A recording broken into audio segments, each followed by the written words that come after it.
What's going on, guys, in the works, and today is my much anticipated Medal of Honor Warfighter review. I know a lot of you guys wanted to know my opinion on whether or not we should buy this game, and I'm going to give it to you today. I've spent a lot of time with it at this point. I wanted to make sure that I had a grasp on the gameplay before I gave my final thoughts on it. But throughout this video, it may seem like some of the negatives outweigh the positives, and that's just the nature of reviewing a game. I actually had a really hard time sitting down and coming up with my thoughts on this game just because I do have such mixed opinions on it. So we'll talk about that. I'm going to break it down into a couple sections. I'm going to do gameplay, I'm going to talk about maps and stuff like that to give you guys a more comprehensive look at the game.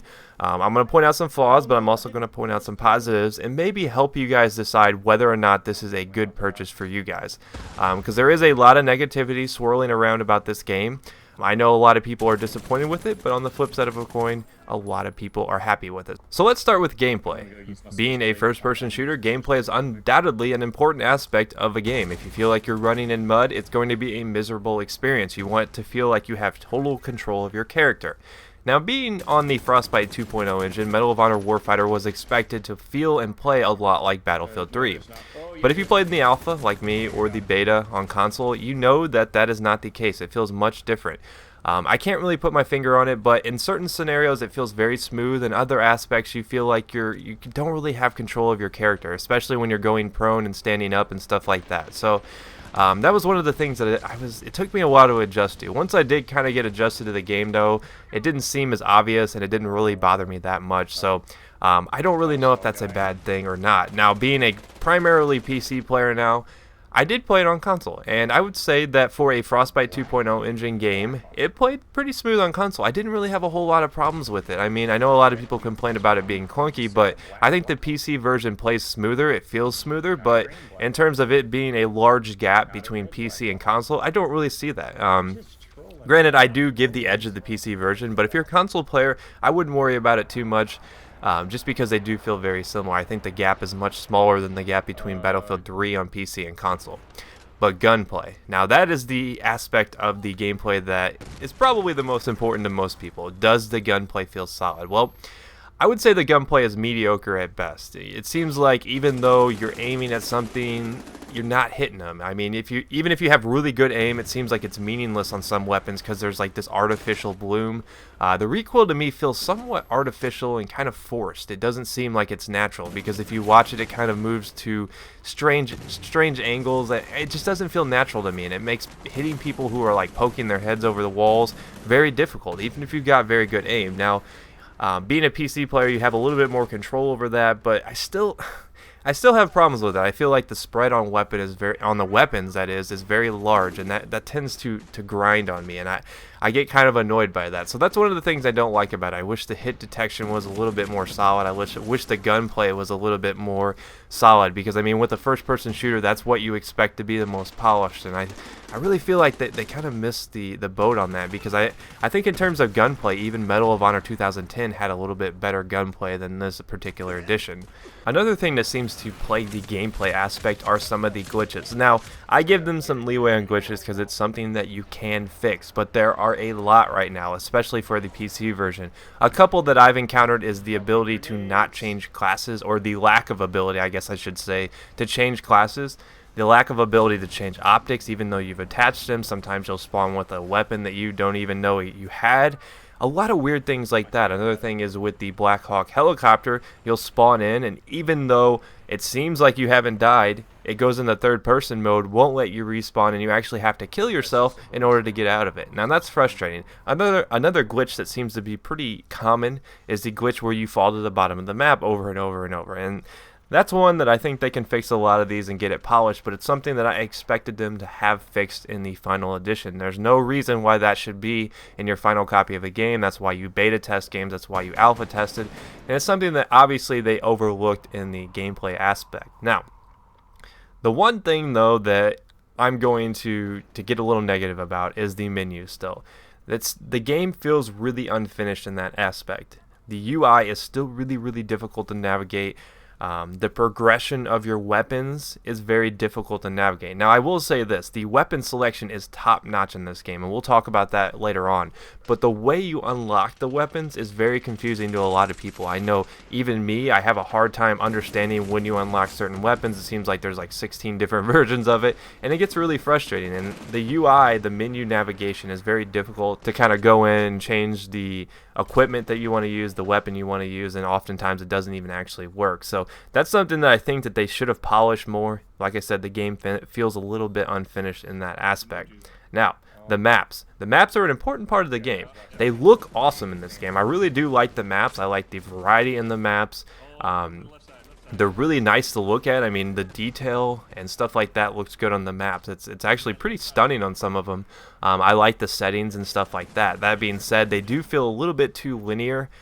They're nice to look at, but they're linear, which makes spawn trapping easy, especially in some game modes. And on the flip side of the coin, the destruction aspect of the game is kind of lacking. There's only certain things that you can shoot through. I think on windows there's sometimes like plywood. You can shoot through the plywood, but for the most part, you're pretty limited on what you can shoot through. And you also can't destroy things like in Battlefield 3, and I expected, since they were using Frostbite 2.0, for them to have some sort of aspects of destruction. However, that did not actually make it into the game. Now, the last little aspect of this particular gameplay category we're going to talk about are the game modes. I am a huge fan of the game modes in Medal of Honor Warfighter. I think that is what this game does best. Not only did they offer, you know, like the original team deathmatch for you guys who like to just play the normal game modes, they've actually introduced some pretty interesting game modes. You know, there's home run mode, which is similar to like Counter-Strike or Search and Destroy in Call of Duty, if that's your cup of tea. But there's also the combat missions, which I've touched on in past videos. There is the hotspot mode, which we know from beta. And there's also sector control, which is similar to like a domination type game mode that you might see in, like, I don't know, I guess Call of Duty is a good example. Call of Duty has a version of domination. Similar to Conquest. I don't know if it's quite the same as Conquest in Battlefield 3, but they are kind of similar. But the game modes are awesome. I don't really have a whole lot of qualms with the game modes. They can get spawn trappy on certain maps with certain game modes, like Hotspot on the smaller maps gets very spawn trappy. It's really easy to predict where people are going to pop up. The same is for combat mission. A lot of times you can push them back and it just becomes a giant spawn trapping clinic, as you'll see with a lot of the footage you're probably watching. You can push them back into the first little set where they have to hide, you know, where their first spawn is, and they can't really get out. So it can become kind of frustrating, which I know a lot of people have called Medal of Honor out. It's like, hey, give us more flanking routes, but it seems like they really limited people on the avenues they can take. You know, they made very choke point oriented maps, which doesn't really complement some of the game modes. But as a general rule, I often criticize first-person shooters for lack of variety in game modes. Medal of Honor does deliver in that aspect, so I was very, very pleased with that. So let's remove ourselves from the basic gameplay aspects and take a look at some of the more in-depth portions of the game, such as class variety, gun balance, score chain rewards, stuff like that. The stuff that I know a lot of you guys probably care about, because if you're watching YouTube videos, you want to know about the gun stats, you want to know about the classes, you want to know about the score chain rewards. So I've already said that the weapon selection in the game is pretty top notch. I'm a fan of the way they did it. They didn't go with just like the M4A1. They actually went with like the Daniel's Defense M4. And it's a nice touch. It really doesn't mean much. I mean, it's still the same weapon, but it's nice to see something, you know, them go outside of the box a little bit. But for all we know, they probably got paid by the companies, you know, like the Vickers 1911 as opposed to the Colt 1911. I don't really care. I mean, it's a nice touch. Now, the class variety, like I said, is really good in this game. They all seem to have their purpose. They all seem to have something they can do well. I don't really have a problem playing with any of them. I mean, the Demolitions class moves a little bit slower, but he's also a tank. On the flip side of the coin, you have the Point Man who moves really fast. Point Man's obviously my favorite. I've done a video on that too. So I do like the variety. I feel even the Sniper, even though you have to get a headshot to get a one-shot kill unless you're using the 50 cal, it's still a useful class. So I think they did a good job with class variety. I like the abilities. But gun balance, I definitely think that the MK18 is the best in the game. And I've talked about this before, that it just seems like most engagements are in your face, and from short to medium range, the MK18 on the Spec Ops class tends to be the best weapon in the game. It does struggle at longer ranges, but it seems like if you're playing the objective, you don't always run into people who are, you know, really far away. Yeah, it's going to happen, but I would say, like, you know, 3 out of 4 engagements are within, you know, spitting distance. So the MK18 tends to be the most powerful. And I think that kind of plays into just the Spec Ops class in general seems to be the best class in the game just because it does have the best abilities. So that's something I wish they could kind of tweak a little bit, but I don't think it's really game breaking. It doesn't really bother me that the MK18 is good or that's the best class. I mean, you're going to have a best weapon, best class sometime. So I will imagine that most people will run Spec Ops throughout the life of the game. So gun balance, not too bad. Pretty balanced across the board. I don't really have a whole lot of problems with any particular weapon as of now. You know, this might change in like a month. We might be looking at this game saying like insert blank is best weapon in the game because we found out some awesome combination with it. Now, the weapons, there's a lot of customization. That's an awesome feature of this game. You can put any kind of cool paint job you want on your weapons. There's all sorts of attachments you can change. You can pick your magazine style. You can pick your muzzle style. You can pick your stock style. The optics, you know, the optics are very authentic. It's very much like what an actual soldier would take into battle. However, they don't really fit the maps. You really have to grind to unlock some of the smaller. You really have to grind to unlock some of the smaller zoom scopes. Because oftentimes you'll start with like a 3x zoom, and it really just doesn't complement the weapons in any way because the maps are so close quarter centric on a lot of scenarios. So that's one of the frustrating aspects is the optics seem to not really fit the weapons in a lot of scenarios. So I like that they did that. It's fun, it's cool, it's nice, and like I said, it's very authentic. But on the flip side of the coin, it gets frustrating from a gameplay standpoint. So Scorechains, let's talk about Scorechains. I know everybody wants to hear about this. The Scorechains are fun. I don't really have a problem with any of them. They all seem to be a lot of fun to use. But there's not really a lot of variety. I mean, we all get the Apache on every class for like the ultimate kill streak reward. But it seems like some of them lack a lot of usefulness, especially in some of the game modes. Like you can't really do much with smoke in TDM. You can't really do much with the fireteam ammo supply thing because the only thing that actually does is it gives you your special ability and grenades back.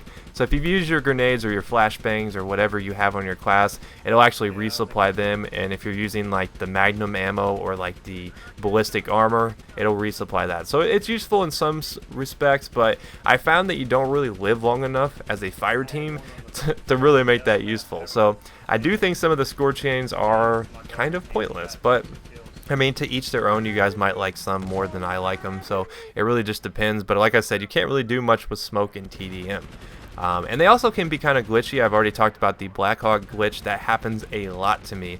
I've also had glitches where I call in the Apache and it just does not come. And let me tell you, that is a frustrating one. And that's something they can definitely fix. But, you know, right as it stands right now, you know, we're 6 days into it. The glitch is still there. So that can be frustrating. Another thing that I kind of don't really like about it is the lack of customization. I mean, I'm fine with it because sometimes lack of customization is better. It makes it easier to control the balance of the actual score chain rewards. But in the same respect, it kind of leads to them getting monotonous. You know, if you're playing a certain class, you always have the same old thing over and over and over. I mean, it's not a big gripe, but it's just something that I wish there was a little bit more control over the score chain rewards. I guess that's kind of how they force you to play other classes, which in that respect is a brilliant idea. So not really a deterring factor in the game, but it's something that I kind of noticed while playing it. So at this point, you're 13 minutes in, asking yourself, Jake, should I or should I not buy this game? Well, guys, I'm going to give you a very frustrating answer, and I'm going to say it's really up to you. I've presented the facts throughout this video, showing you some of the positives and negative aspects of the game. Does it have a lot of shortcomings? Yes. Was I disappointed with the game as a whole? Yes. But do I have fun with it with friends? Yes. So there's a lot of factors to consider. I think if you have the extra cash, if you got it for the $30, if you were a Battlefield 3 Premium member, it's definitely a good deal. If you're on the fence about it, you might want to hold off, look and see if you can find a cheap copy later down the line. But I don't think this game will have a lot of life. I don't think it'll go beyond maybe 1 or 2 months. Hopefully I can bite my tongue on that and they make a lot of improvements to it, but it seems like a lot of the core aspects of the game are very unfinished, very unpolished, and that's a shame because this game did have a lot of potential. But I would say if you've got the extra cash and you had any interest in this game, it's definitely worth it. Like I said, on the fence, maybe you should pass or wait for a cheaper opportunity. But now I want to know your guys' opinion. Thus far, what do you guys think of Warfighter? Do you think it's a buy, or do you think it's something they should pass on? Because you've listened to me ramble, now let's see what you guys think in the comments. So feel free to leave a comment. If there's anything you disagreed with me throughout this video, feel free to leave a comment on that, because you're not going to hurt my feelings. But hopefully you guys did enjoy this review. I spent a lot of time putting it together, so if you've gotten to this point, I would really appreciate it if you left a like rating. If you disliked it, you thought I was sucked, go ahead and leave a dislike. But I'll see you guys next time. Peace.